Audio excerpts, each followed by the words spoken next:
Hello everyone. Today is 24 अक्टूबर 2022 और आज दिवाली है, तो आप लोग सबको हार्दिक दिवाली की हार्दिक शुभकामनाएं। May you have a very happy and prosperous life ahead. आप लोग मेहनत करते रहिए, हाथ पैर मारते रहिए अपनी गोल की तरफ, कभी रुकिए मत, कंसिस्टेंटली मेहनत करते रहिए। डेफिनेटली आप लोग अपना गोल ज़रूर अचीव कर पाओगे। आपका दिवाली बहुत ही खुशमय हो। So these are the news headlines that I'll be taking today. So let's get through the headline first. That the first news is 384 infrastructure projects shows cost overrun of rupees 4.52 trillion. Then according to Reliance Industries Limited, the weak global growth, high inflation may impact energy demand. The foreign portfolio investors is on a selling spree, pulls out 7,186 crore rupees in October. According to the Central Electricity Regulatory Commission, the supernormal profits is being made by the power generation companies, so it is pitching for levy on supernormal profits. Districts as exports hub schemes may be announced in budget 2023-24. Demonetization behind the buoyancy in the tax collection, says RBI Monetary Policy Committee member. And India aims for a 10% share in the global export by 2047. So I'll be taking these headlines one by one, explaining in detail and understanding the basic concepts involved in it. तो पहला news है 384 infrastructure projects जो है उसमें cost overrun हुआ है rupees 4.52 trillion dollar का rupees का। तो ये according to ministry programme implementation, हाँ, जो मॉनिटर करता है बेसिक इंफ्रास्ट्रक्चर प्रोजेक्ट्स को, ठीक है। तो इसमें पहले ये बात याद रखिए कि प्रोजेक्ट्स कोई भी इनिशिएट होता है तो उसमें होता है कॉस्ट ऑफ प्रोजेक्ट का एस्टिमेट देना पड़ता है। हाँ, उसमें मीन्स ऑफ फाइनेंस क्या होगा वो पता रहना होता है। फिर उसमें क्लियरेंसेस जो है वो ऑब्टेन है कि नहीं, ये सारे इंपॉर्टेंट चीज़ है किसी भी प्रोजेक्ट को स्टार्ट करने से पहले। हाँ, तो ये बहुत ज़रूरी है कि जब भी कोई प्रोजेक्ट इनिशिएट किया जाता है तो जो भी कंपनी प्रोजेक्ट बना रहा है उसे किस CMA दैट इज़ डेटा से यूज़ करके उसे बताना पड़ता है कि उसका कॉस्ट ऑफ प्रोजेक्ट क्या रहेगा। हाँ, और फिर जो भी कॉस्ट ऑफ प्रोजेक्ट रहेगा उससे उसको वो फुलफिल कैसे करेगा, कहाँ कैसे फाइनेंस करेगा, उसमें प्रमोटर का कंट्रीब्यूशन कितना होगा, डेप्थ कितना होगा, मतलब बैंक से लोन कितना लेगा, वो अपना पैसा कितना लगाएगा, जिसे हम प्रमोटर कंट्रीब्यूशन बोलते हैं। और लास्टली तीसरा इंपॉर्टेंट चीज़ है क्लियरेंसेज। बहुत सारे क्लियरेंसेज इन्वॉल्व होते हैं किसी भी प्रोजेक्ट में, जैसे लैंड रिलेटेड क्लियरेंसेज हो गया, लैंड एक्विजिशन करने के लिए पोल्यूशन कंट्रोल बोर्ड से एनवायरमेंटल क्लियरेंसेज लेना होता है। फिर जो बेसिक फैसिलिटीज़ उसमें यूज़ किया जाएगा, वाटर हो गया, इलेक्ट्रिसिटी हो गया, नंबर ऑफ लेबर लॉज हो गया, सारे क्लियरेंसेस को फुलफिल करने पे ही कोई इंफ्रास्ट्रक्चर प्रोजेक्ट्स को किया जा सकता है। तो फिर according to ministry of statistics and programme implementation के अकॉर्डिंग, हाँ, जो प्रोजेक्ट्स थे 150 करोड़ एंड एवव का अगर ये देखते हैं, मिनिस्ट्री देखता है, तो इसमें जो है 1529 प्रोजेक्ट्स में थे, जिसमें कि 384 प्रोजेक्ट्स में कॉस्ट ओवररन देखा गया, ठीक है, और 662 प्रोजेक्ट्स वो डिले हो गया। तो ओरिजिनल जो कॉस्ट ऑफ इम्प्लीमेंटेशन था, ठीक है, 1529 प्रोजेक्ट्स का, वो अराउंड 21.25 लाख करोड़ रुपीज़ था, ठीक है, 21.25 लाख करोड़। एंड जो इसका एंटिसिपेटेड कंप्लीशन के बाद जो एंटिसिपेट किया जा रहा है that is around 25.78 lakh crore, sorry 25.78 crore. तो इसमें क्या है कि कॉस्ट ओवररन हो रहा है अराउंड 4.52 लाख करोड़ रुपीस का कॉस्ट ओवररन दिख रहा है, ठीक है। तो however the number of delayed projects, जो नंबर ऑफ डिलेड प्रोजेक्ट्स है अगर बात करें तो 531 तक पहुंच गया है कंपेयर टू 662।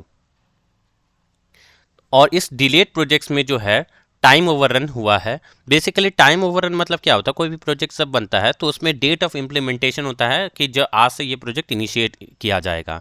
उसके बाद डेट ऑफ कमर्शियल ऑपरेशन होता है, जिसे हम लोग COD बोलते हैं, कि प्रोजेक्ट कंप्लीट हो गया और वो प्रोजेक्ट रेवेन्यू जनरेट करने लगता है डेट ऑफ कमर्शियल ऑपरेशन के बाद से। तो डेट ऑफ इम्प्लीमेंटेशन और डेट ऑफ कमर्शियल ऑपरेशन, ठीक है। तो अगर कोई प्रोजेक्ट जो है जो COD date of commercial operation नहीं अचीव कर पाता है तो उसमें टाइम ओवररन कहते हैं कि टाइम ओवररन हो रहा है, मतलब प्रोजेक्ट डिले हो रहा है। तो ये जो 662 डिलेड प्रोजेक्ट्स है, इसमें टाइम ओवररन जैसे 1 साल तक का टाइम ओवररन एक्सपेक्ट किया जा रहा है।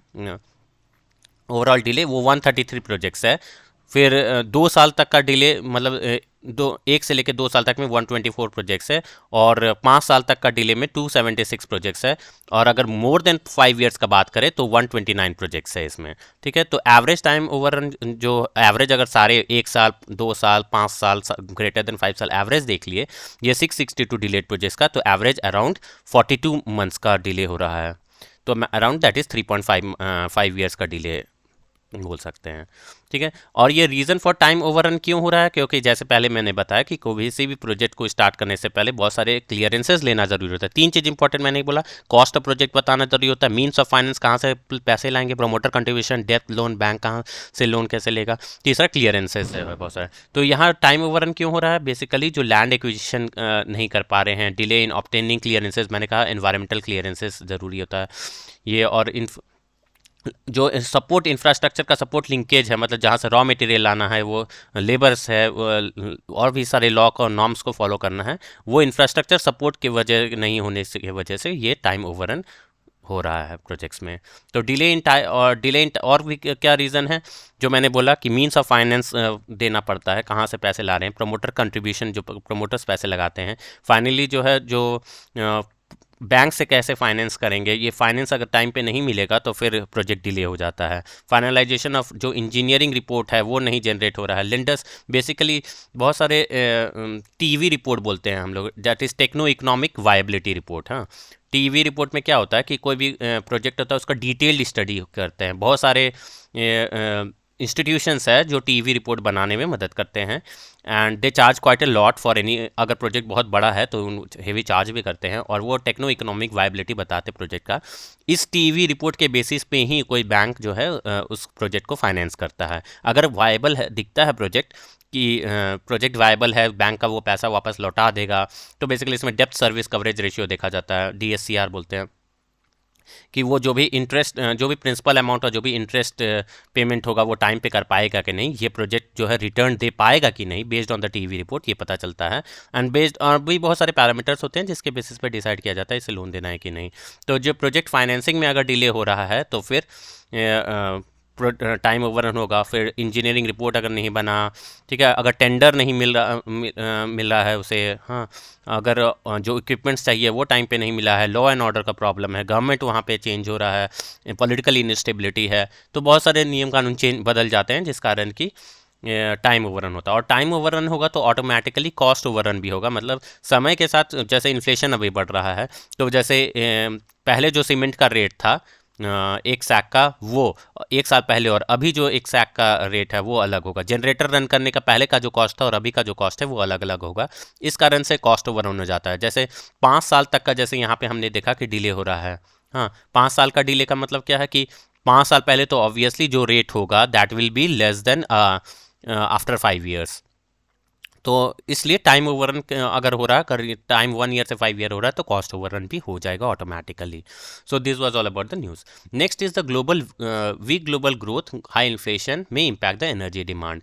तो मुकेश अंबानी द्वारा जो कंपनी चलाया जा रहा है रिलायंस इंडस्ट्री लिमिटेड, उनका मानना है, वो वार्न किए हैं कि जो ग्लोबल ग्रोथ है right now that is very very slow.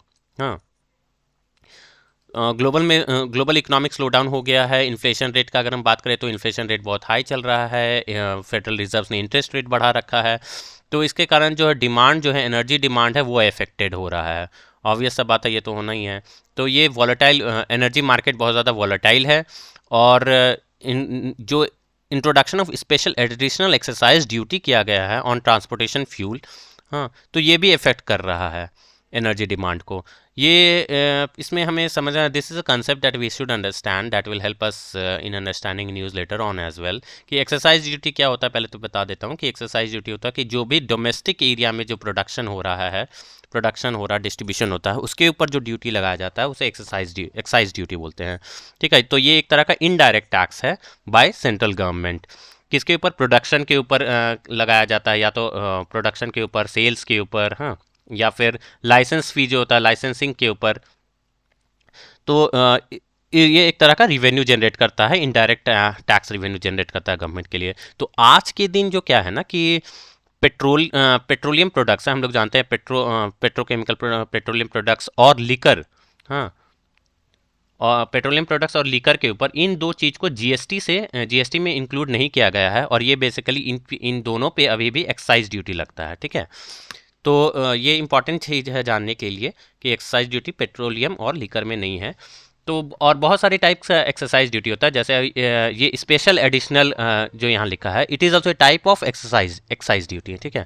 Excise duty में क्या आता है, बेसिक एक्सरसाइज ड्यूटी है जैसे एक टाइप है, स्पेशल एक्साइज ड्यूटी होता है, educational cess on exercise duty एक होता है, एक ड्यूटी अंडर अदर एक्ट्स होता है, फिर एडिशनल ड्यूटीज़ ऑन एक्सरसाइज, उसी में ये स्पेशल एडिशनल एक्सरसाइज ड्यूटी होता है, जो कि पेट्रोलियम और लीकर के ऊपर बेसिकली अभी हाल फिलहाल पेट्रोलियम के ऊपर लगाया गया था। दैट इज़ अराउंड ₹12 1 लीटर के ऊपर ₹12 लगाया गया था, आई थिंक जून के मंथ में, मेरे को जैसे याद है, जिसको कि सितंबर में ये घटा दिया गया था, 17 सितंबर को ₹8.5 कर दिया गया था पर लीटर। तो this is also added cost to the energy demand as to the energy, and because of which the energy demand has been affected.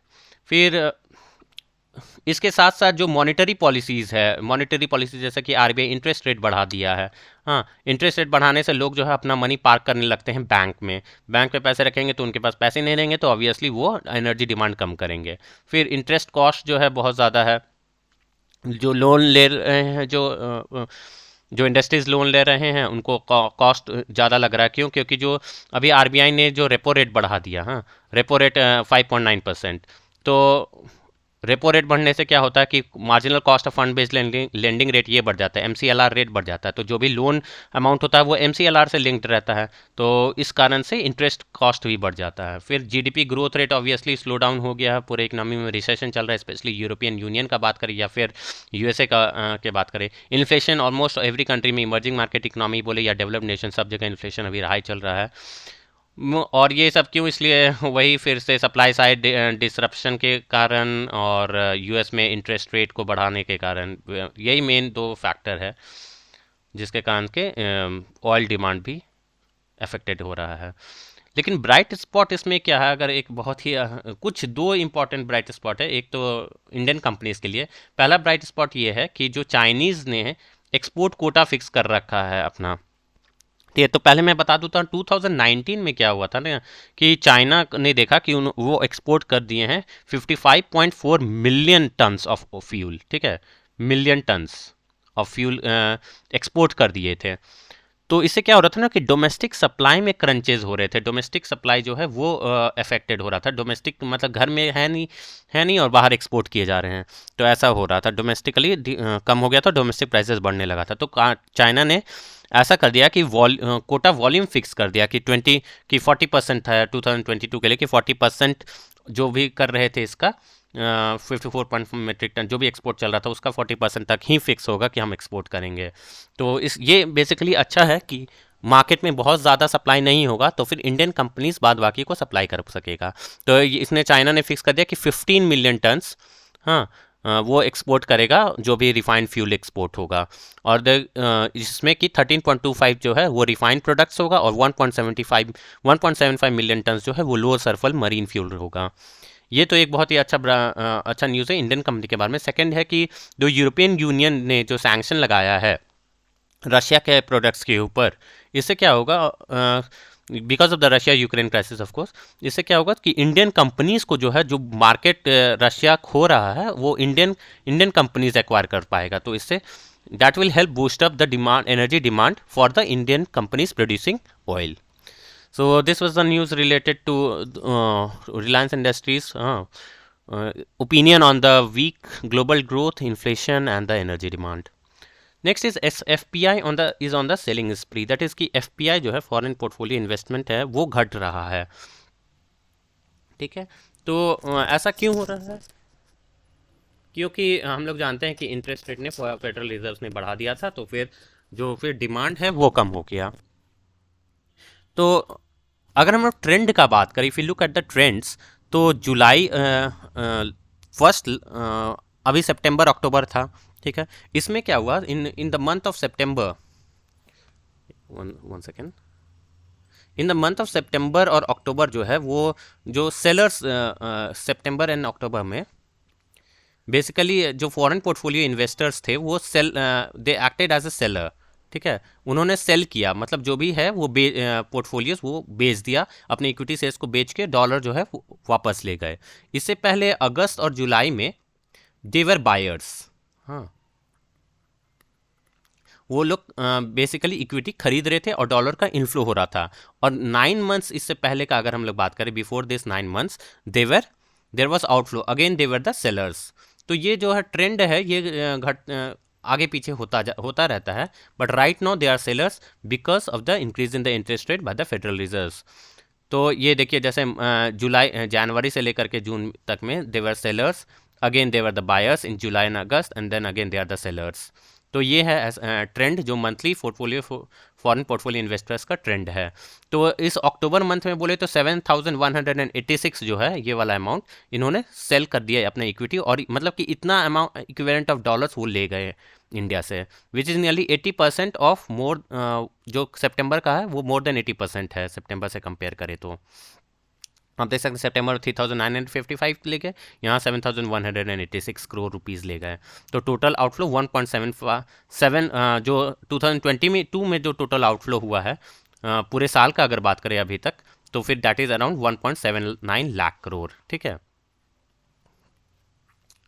तो ये तो था। और ये रीज़न क्या है इसमें, ऐसा क्यों कर रहे हैं? क्योंकि जो फेडरल रिजर्व ने रेट हाइक किया था, ऑब्वियसली मैंने पहले ही बता दिया, फेडरल जो वहाँ पे जो यूएस इकोनॉमी है वहाँ पे इन्फ्लेशन रेट ज़्यादा होने के कारण, हाँ, वहाँ के फेडरल रिजर्व्स ने इंटरेस्ट रेट को बढ़ा दिया। अब इंटरेस्ट रेट अगर बढ़ाएगा तो क्या होता है, वहाँ के जो भी इन्वेस्टर्स है वो सोचेंगे कि क्यों ना हम सेफ एरिया में इन्वेस्ट करें, तो वो अपना पैसा जो है इंडिया से, जो भी इंडियन स्टॉक मार्केट है यहाँ से विड्रॉ करके, ठीक है, सारे इक्विटी बेच के अपना डॉलर जो है अपने कंट्री में ले आते हैं। तो इस कारण से इंडिया में डॉलर का कमी हो जाता है, इंडिया में डॉलर का डिमांड बढ़ जाता है बेसिकली, क्योंकि ये जो इन्वेस्टर्स है ये डिमांड करने लगते हैं डॉलर कि मेरे डॉलर वापस दो। डिमांड बढ़ जाने से क्या होता है, this is the demand, this is the supply. Dollar का अगर डिमांड बढ़ गया तो जो ये एक्सचेंज रेट है वो बढ़ जाता है। तो एक्सचेंज रेट बढ़ने को ही हम लोग डेप्रिसिएशन बोलते हैं। एक्सचेंज रेट बढ़ना मतलब जैसे पहले 82 था रुपीज़ पर डॉलर, ठीक है, अब क्या हो रहा है 83 रुपीज़ पर डॉलर हो गया। तो इससे क्या हो रहा है कि एक्सचेंज रेट जो है वो बढ़ जा रहा है, हाँ, 82 से 83 हो गया। तो एक्सचेंज रेट यहाँ देखिए बढ़ रहा है, इसका मतलब रुपी डिप्रिशिएट कर रहा है। पहले $1 83 रुपीज़ में 80 रुपीज़ में खरीदा जा सकता था, अब $1 को खरीदने के लिए 83 रुपीज़ देना पड़ेगा। ठीक है, तो this is the basically news की जो this is all talking about the trend जो है वो पूरे साल में क्या चला है उसी के बारे में this was this news about. फिर CERC pitches for levy on super normal profit by certain gencos. इसमें क्या इसमें क्या है कि जो सेंट्रल इलेक्ट्रिसिटी रेगुलेटरी कमीशन है वो बता रहे हैं कि बहुत सुपर नॉर्मल प्रॉफिट अर्न किया जा रहा है बहुत सारे पावर जनरेशन कंपनी में, बेसिकली जो coal based power generation companies है, हाँ, और जो लिग्नाइट बेस्ड का पावर जनरेशन है उनको चीपर कोल जो इनपुट्स है वो कम प्राइस में मिल रहा है और वो इजीली सुपर नॉर्मल प्रॉफिट कमा पा रहे हैं। तो क्या हो रहा है ना कि जो कोई भी प्रॉफिट कैसे कैलकुलेट किया जाता है, अगर आपको प्रॉफिट बेसिकली वो is the difference between total revenue and total cost. हाँ, तो प्रॉफिट को हम लोग पाई से रिप्रेजेंट करते हैं, total revenue minus total cost. ठीक है, और जो पर यूनिट अगर हम बात करें तो it is marginal revenue minus marginal cost. मतलब एक गुड को प्रोड्यूस करने में, सेल करने से कितना रिवेन्यू मिल रहा है, एक गुड को प्रोड्यूस करने में कितना कॉस्ट लग रहा है, उसे मार्जिनल कॉस्ट बोलते हैं। तो मार्जिनल कॉस्ट ऑफ जो प्रोडक्शन है ना इलेक्ट्रिसिटी का वो कम है, और मार्केट प्राइस अगर बात करें, market price is more, market price is greater than marginal cost, इसलिए ये सुपर नॉर्मल प्रॉफिट कमा रहे हैं।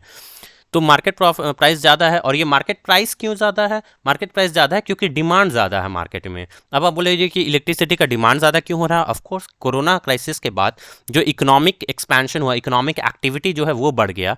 इकोनॉमिक एक्टिविटी बढ़ने से इलेक्ट्रिसिटी का डिमांड बढ़ जाता है। दूसरा है climatic change.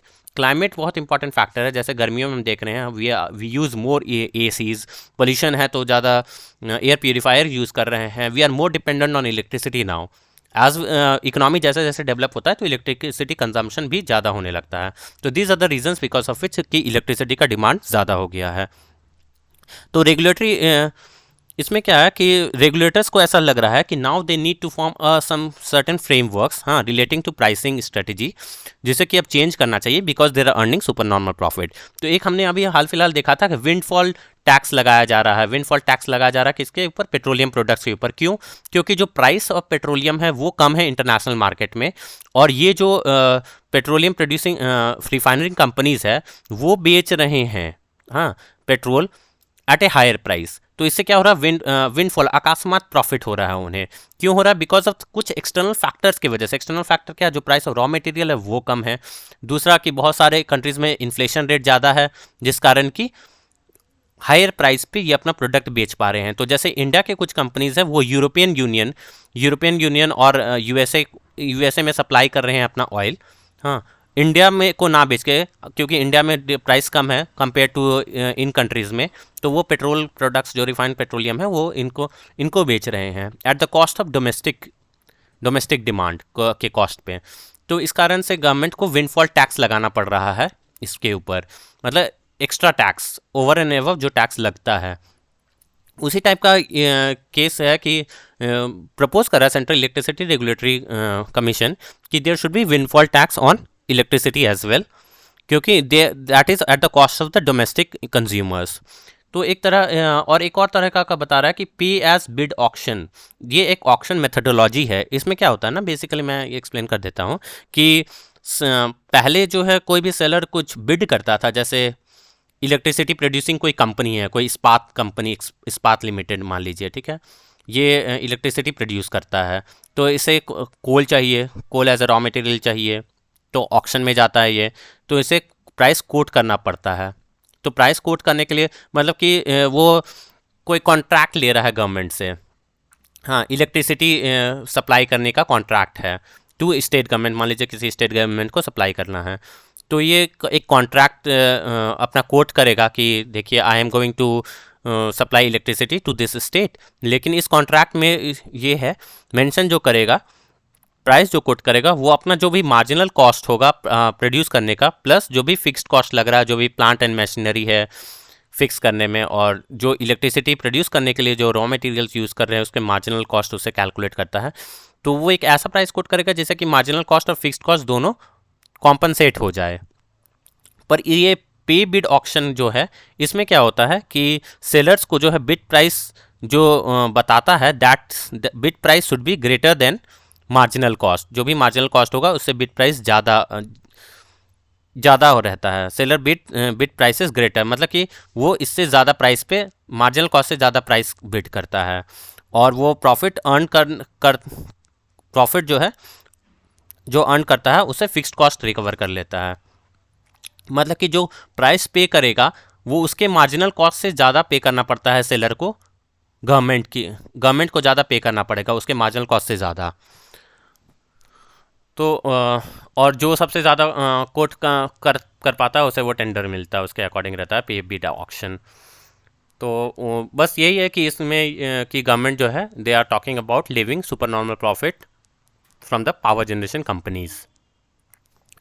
Next news is related to the districts as the export hub scheme may be announced in budget. तो गवर्नमेंट, जो मोदी गवर्नमेंट ने वन डिस्ट्रिक्ट वन प्रोडक्ट करके जो स्कीम लाया था उसके वो ये इसी का एक फॉर्म है, जिसमें कि नेक्स्ट ईयर बजट में 2023-24 में गवर्नमेंट चाहता है कि हर डिस्ट्रिक्ट से, हाँ, एक प्रोडक्ट निकल के आए जिससे कि एक्सपोर्ट बूस्टअप हो सके, ठीक है। तो इसके लिए एक चैलेंज मेथड लाया गया है, हाँ, जिसमें कि चैलेंज मेथड में क्या होगा कि कुछ पैरामीटर्स फिक्स किया गया है, हाँ, और उस पैरामीटर्स में जो स्टेट्स, जो डिस्ट्रिक्ट सबसे ज़्यादा मार्क्स लाएंगे उसे प्रेफरेंस दिया जाएगा। तो टोटल अभी राइट नाउ एम है कि 50 डिस्ट्रिक्ट से 50 प्रोडक्ट निकल के आए, हाँ, जिसे बढ़ा करके बाद में 200 प्रोडक्ट्स का 200 डिस्ट्रिक्ट तक पहुंचा दिया जाएगा, 50 से 200 कर दिया जाएगा। हाँ, तो ये एक तरह का ना सेंट्रली स्पॉन्सर्ड स्कीम होगा। तो ये इंपॉर्टेंट कॉन्सेप्ट है कि सेंट्रली स्पॉन्सर्ड स्कीम क्या होता है। सेंट्रली स्पॉन्सर्ड स्कीम में क्या है कि ये इम्प्लीमेंट किया जाता है स्टेट गवर्नमेंट के द्वारा, हाँ, पर जो फंडिंग होगा वो सेंट्रल गवर्नमेंट करेगा स्टेट गवर्नमेंट को। तो यही है इसमें, जैसे इस केस में 60% ऑफ द फंडिंग जो है वो सेंट्रल गवर्नमेंट करेगा स्टेट गवर्नमेंट को, बाद बाकी 40% स्टेट गवर्नमेंट को अपना लाना पड़ेगा, और जो इम्प्लीमेंटेशन का जिम्मा होगा ये स्टेट गवर्नमेंट के ऊपर ही हो रहेगा। ठीक है, इनिशियली 50 डिस्ट्रिक्ट में किया गया। और इसका अगर हम लोग आउटले का बात करें कि खर्च कितना पड़ेगा, तो अराउंड 1500 करोड़ से लेके 2000 करोड़ रुपीज़ तक हो सकता है। Right now it can't be set. हाँ ऑफ कोर्स जब हो जाएगा इम्प्लीमेंट, बजट में ये रिलीज़ किया जाएगा तो अपने आप हमें पता चलेगा कि इसका बेसिकली बजट में कॉस्ट क्या पड़ेगा। तो इससे क्या होगा कि that will help in promoting manufacturing, इससे एम्प्लॉयमेंट जनरेशन होगा, ग्रास रूट लेवल पे डेवलपमेंट होगा, स्टेट और डिस्ट्रिक्ट अकाउंटेबिलिटी आएगा। और इससे जैसे गांधी जी ने कहा था कि जो है सबसे पहले ग्रास रूट लेवल पे डेवलपमेंट होगा तो ऑटोमेटिकली जो है पूरा कंट्री में डेवलपमेंट होने लगेगा। तो this is same based on the Gandhian principle कि पहले बिल्कुल ग्रास रूट लेवल से स्टार्ट करो, हाँ डिस्ट्रिक्ट को रिकग्निशन मिलेगा तो ऑटोमेटिकली कंट्री भी डेवलप करेगा। तो this is a very important, I think very nice initiative by the government, जिससे कि हर डिस्ट्रिक्ट को अपना पहचान मिल सकेगा। एंड ऑफ कोर्स इससे कॉम्पिटिटिवनेस बढ़ेगा डिस्ट्रिक्ट्स के बीच में, स्टेट्स के बीच में, तो that is going to improve the economy as a whole. The next news is related to demonetisation. हाँ कि अभी न्यूज़ में जो आरबीआई की मॉनेटरी पॉलिसी कमेटी के मेंबर है उनका मानना है कि जो डीमोनेटाइजेशन किया गया था प्राइम मिनिस्टर द्वारा इन 2016, हाँ तो दैट वाज, ये तो कॉस्ट इसमें लगा ही था बहुत ज़्यादा, लोगों को प्रॉब्लम तो हुआ था, पर इसका कुछ बेनिफिट्स भी हुए हैं, जिसमें कि बेनिफिट यही है कि डिजिटाइजेशन बढ़ गया, बोले तो कैशलेस ट्रांजैक्शन बढ़ गया। और इसका मेन एम था डिमोनेटाइजेशन करने का, हम लोग सब जानते हैं कि ब्लैक मनी के ऊपर कंट्रोल हो सके। हाँ तो ऐसा हो तो नहीं पाया, आरबीआई के पास वापस आ रहा, लेकिन हाँ इसका जो आफ्टर इफेक्ट्स था उसमें पॉजिटिव इफेक्ट्स दिखा है हमें। तो टैक्स कलेक्शन का अगर हम बात करें तो ये अच्छा से हुआ है। हाँ बेसिकली जो डायरेक्ट टैक्स है, जो कॉर्पोरेट टैक्स का बात करें, इंडिविजुअल टैक्स का बात करें, वो जंप किया है 24% के अराउंड इस करंट फिस्कल ईयर में। और वह कितना हुआ है, अराउंड 8.9 लाख करोड़ रुपीज़ हुआ है जी। और जीएसटी कलेक्शन जो है हर मंथ अप्रॉक्सीमेटली पहले 140 लाख करोड़ रुपीज़ रहता था, पर ये लास्ट 7 मंथ्स में 1.40 लाख करोड़ मार्क को से आगे ही रहा है, हमेशा 1.47 लाख करोड़ रहा है फॉर द लास्ट 7 मंथ। सितंबर में 1.47 लाख था, जो कि 26% इंक्रीज़ है लास्ट, मतलब 26% इंक्रीज़ है लास्ट सितंबर मंथ से। ठीक है, तो फिर ये इसका क्रेडिट जो है बेसिकली टैक्स इंप्रूवमेंट हो रहा है, इसका क्रेडिट डिमोनेटाइजेशन को ही दिया जा रहा है, क्योंकि डिमोनेटाइजेशन होने से जो है इकोनॉमी में टैक्स इवेजन कम हो गया, डिजिटाइजेशन आ गया, फॉर्मलाइज्ड हो गया थोड़ा इकोनॉमी, इनफॉर्मल सेक्टर से फॉर्मल सेक्टर की ओर चला गया, तो इससे टैक्स इवेजन कम होने लग गया। इसके बाद उन्होंने बताया सेंट्रल बैंक डिजिटल करेंसी के बारे में कि जो सेंट्रल बैंक डिजिटल करेंसी है ये जो प्रेजेंट पेमेंट सिस्टम है उसको रिप्लेस करने के लिए नहीं है, बल्कि उसमें एक तरह का एड ऑन फैसिलिटी है। हाँ that is not to replace the present, जो भी प्रेजेंट में है फैसिलिटी पेमेंट करने का, उसको रिप्लेस करने का इरादा नहीं है इनका बेसिक। और इससे जो क्रिप्टो करेंसीज़ है, हाँ जो क्रिप्टो करेंसीज़ को सेफ नहीं माना जाता है, तो दैट विल रिप्लेस एक रेगुलेटेड करेंसी होगा, सेंट्रल बैंक डिजिटल करेंसी, जो उसको रिप्लेस कर सकेगा। और फिर उन्होंने इंडिया का ट्रेड डेफिसिट के बारे में भी बात किया कि ट्रेड डेफिसिट जो है हमारा ज़्यादा है। क्यों ज़्यादा है? क्योंकि एक्सपोर्ट जो है that is less than the import. हम लोग जो एक्सपोर्ट कर रहे हैं वो कम है।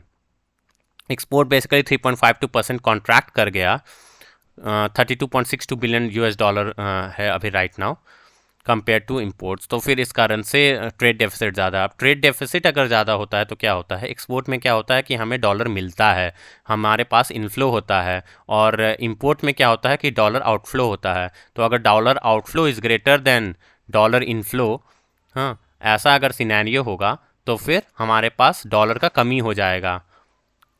हाँ डॉलर का कमी होगा तो फिर एक्सचेंज रेट बढ़ जाएगा, तो बेसिकली करेंसी डिप्रिशिएट कर जाता है। करेंसी डिप्रिशिएट करेगा तो क्या होगा, तो हमें $1 अगर कोई सामान जैसे कि कोल इंपोर्ट कर रहे हैं, ठीक है, या क्रूड ऑयल इंपोर्ट कर रहे हैं, तो $1 का पहले अगर हम 80 रुपया देते थे तो अब हमें $1 का 83 रुपीज़ देना पड़ेगा। मतलब अब कोल जो है 83 रुपीज़ का पड़ेगा, $1 की जगह 80 रुपीज़ की जगह 83 पे करना पड़ेगा। तो जो कंपनी जो कोल को यूज़ कर रहा है, फैक्ट्री यूज़ कर रहा है, हाँ, coal in order to produce electricity, उसको अब 83 रुपीज़ देना पड़ेगा कोल के लिए। तो कॉस्ट ऑफ रॉ मटेरियल बढ़ जाता है, तो कॉस्ट ऑफ रॉ मटेरियल बढ़ने से वो price of the final product जो है इलेक्ट्रिसिटी का प्राइस भी बढ़ा देगा। अब इलेक्ट्रिसिटी का प्राइस बढ़ेगा तो क्या होगा, सारे चीज़ का दाम बढ़ने लगेगा, क्योंकि ये इलेक्ट्रिसिटी हर फैक्ट्री हर फील्ड में यूज़ किया जाता है। तो दैट इज़ द रीज़न कि अगर कोई करेंसी डिप्रिशिएट करता है तो उससे जो कोई करेंसी डिप्रिशिएट करेगा तो that will indirectly effect the price of the product और इन्फ्लेशन रेट बढ़ जाएगा। The next news is final news is India's aims for 10% share in the global export by 2047। तो इंडिया जो है राइट नाउ अगर हम बात करें इंडिया का शेयर जो है 2.1% है एक्सपोर्ट का पूरा फुल ग्लोबल ट्रेड में। जैसे अगर हम लोग इंटरनेशनल ट्रेड का बात करें तो राइट नाउ जो है 2022 ये है अराउंड 2.1%। 2.1% ऑफ द जो भी ट्रेड वॉल्यूम्स है उसमें इंडिया का एक्सपोर्ट का शेयर 2.1% है, जिसे जो है वो 2027 तक इंडिया का एम है कि 3% कंट्रीब्यूशन हो ट्रेड में। और 2047 जो कि 100 ईयर ऑफ इंडिपेंडेंस को डिटरमाइन करेगा 1947 से 2047, तब तक गवर्नमेंट चाहती है कि 10% शेयर हो जाए ट्रेड में। तो right now it is 2.1 increase to 3% in 2027 and then to 10% in 2047। तो इसके लिए कुछ चेंजेस लाना तो पड़ेगा ना। तो पहला चेंज ये है कि कस्टम वन एक स्कीम लाया जा रहा है। कस्टम वन से क्या होगा, जो भी इंपोर्ट और एक्सपोर्ट का क्लियरेंसेस वो 1 घंटे में क्लियर हो जाएगा। जैसे हमने पहले प्रोजेक्ट का बात किया था, बहुत सारे इन्वायरमेंटल क्लियरेंसेस का ज़रूरत होता है, लैंड एक्विजिशन क्लियरेंसेस का ज़रूरत होता है, और नहीं मिलता है क्लियरेंसेस टाइम पे तो फिर डिले होता है, टाइम ओवररन हो जाता है। हाँ, और टाइम ओवररन होगा तो कॉस्ट ओवररन होगा। उसी तरह इसमें भी है कि अगर कोई जो क्लियरेंसेस है 1 घंटे के अंदर मिल जाएगा एक्सपोर्ट इंपोर्ट में, तो इससे बहुत ईज हो जाएगा एक्सपोर्ट इंपोर्ट करने में। तो that will help in achieving this 2.1 to 3% of the trade share. ठीक है, इसमें क्या है कि और भी 2047 तक चाहता है गवर्नमेंट कि ये 100 ईयर्स ऑफ इंडिपेंडेंस के ये पे 10% और ट्रेड में हो जाए। तो इसमें बेसिकली मेन फोकस का अगर बात करें तो pharma companies, T, coffee, engineering, जो भी हम लोग एक्सपोर्ट करते हैं गुड सर्विसेज, एक्सपोर्ट वाले सेक्शन के ऊपर ज़्यादा ध्यान देना ज़रूरी है। और इंडिया का प्लान है कि they become top 3 in the global service trade. Service basically हम लोग का क्या है कि सबसे ज़्यादा कंट्रीब्यूशन सर्विस सेक्टर का होता है जीडीपी में, followed by manufacturing sector and then the agriculture sector.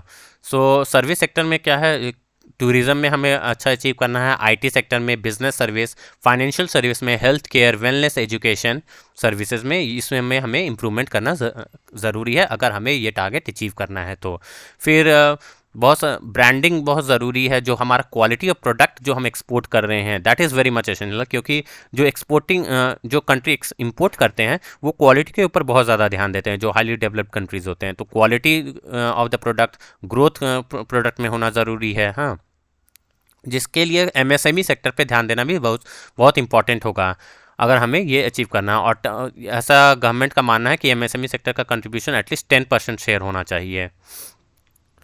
और तो फाइनली बस है, और ये कि ब्रांडिंग ऑफ द कमोडिटीज़ जो भी एक्सपोर्ट करते हैं उसके ऊपर हमें फोकस करना होगा अगर हमें ये टारगेट अचीव करना है। तो India aims for a 10% share in the global export by 2047। So these were the news that we saw. I hope you liked it. If you want to be updated with the latest news, please check my channel with all the financial business related news. So thank you so much. Stay tuned, and tomorrow again I'll be connecting to you.